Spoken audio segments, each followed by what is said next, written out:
আসসালামু আলাইকুম। গ্রাম বাংলা ট্রেডিশনাল একটি রেসিপি আজকে শেয়ার করছি, যার নাম কুমড়ো ফুলের বড়া অথবা কুমড়ো ফুলের পাকোড়া।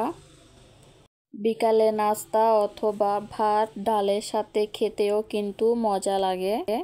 চলুন তাহলে কুমড়ো বড়া কিভাবে তৈরি করি সেটি শেয়ার করা যাক। কুমড়ো ফুলটাকে আমি ভালো করে পরিষ্কার করে বেছে নিয়েছি।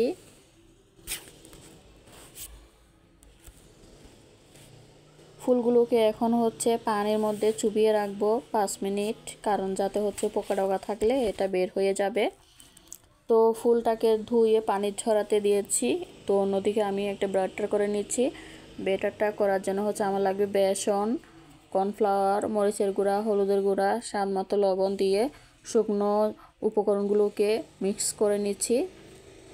তো কড়াইতে তেল বসিয়ে দিয়েছি, তেলটা গরম হতে থাকুক। অন্যদিকে আমি ব্যাটারটা পানি দিয়ে গুলিয়ে নিয়েছি। একবারে পানি দেওয়া যাবে না, অল্প অল্প করে পানি দিতে হবে, না হলে পাতলা হয়ে যেতে পারে ব্যাটারটা।